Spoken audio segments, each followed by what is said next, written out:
एक बालक जो मक्खन चुराता है, एक योद्धा जो सुदर्शन घुमाता है, एक प्रेमी जो राधा में खुद को भूल जाता है और एक योगी जो अर्जुन को गीता सुनाता है। ये सब एक ही है, श्री कृष्ण। लेकिन सवाल ये है, क्या वो सच में थे या बस एक कल्पना, एक कथा या कुछ और? कई विद्वान मानते हैं कि कृष्ण कोई काल्पनिक चरित्र नहीं बल्कि एक ऐतिहासिक व्यक्ति थे। महाभारत और हरिवंश पुराण जैसे ग्रंथों के अनुसार कृष्ण द्वापर युग में मथुरा और द्वारका में रहे।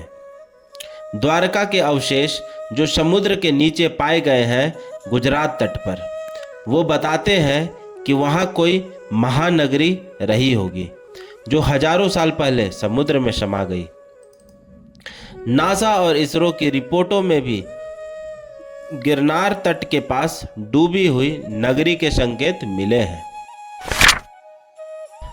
भागवत पुराण, महाभारत और विष्णु पुराण तीनों कृष्ण को भगवान विष्णु का अवतार मानते हैं। यदा यदा ही धर्मस्य ग्लानिर्भवति भारत, जब जब धर्म की हानि होती है मैं अवतार लेता हूँ। श्री कृष्ण का जन्म हुआ कंस के अत्याचारों को समाप्त करने और धर्म की पुनर्स्थापना के लिए। कृष्ण का हर एक कार्य, चाहे बाल लीला हो या युद्ध नीति, उसमें कोई स्वार्थ नहीं, केवल लोक कल्याण था। अगर आप कृष्ण को एक मनुष्य की तरह देखें तो वो एक महान राजनीतिज्ञ, समाज सुधारक और दार्शनिक थे।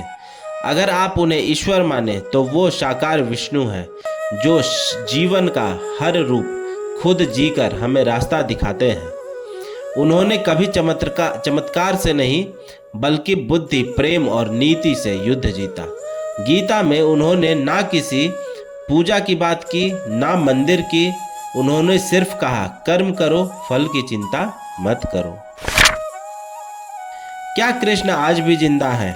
हाँ, हमारे भीतर। जब भी कोई सच्चा प्रेम करता है वहाँ राधा कृष्ण है। जब कोई सत्य के लिए खड़ा होता है वहाँ गीता है। जब कोई अपने कर्म से डरता नहीं वहाँ कृष्ण मुस्कुरा रहे होते हैं। कृष्ण केवल एक नाम नहीं, एक चेतना है। जिस दिन हम अपने मन को जी लेते हैं वही दिन कृष्ण जन्म होता है। तो अगली बार कोई पूछे क्या भगवान कृष्ण सच में थे, तो मुस्कुरा कर कहना, हाँ, क्योंकि प्रेम, नीति और धर्म जब जब जागे हैं वहाँ वहाँ कृष्ण रहे हैं। नमस्कार दोस्तों, मैं हूँ धनंजय और आप सुन रहे थे श्रद्धा से शक्ति धनंजय टॉक्स।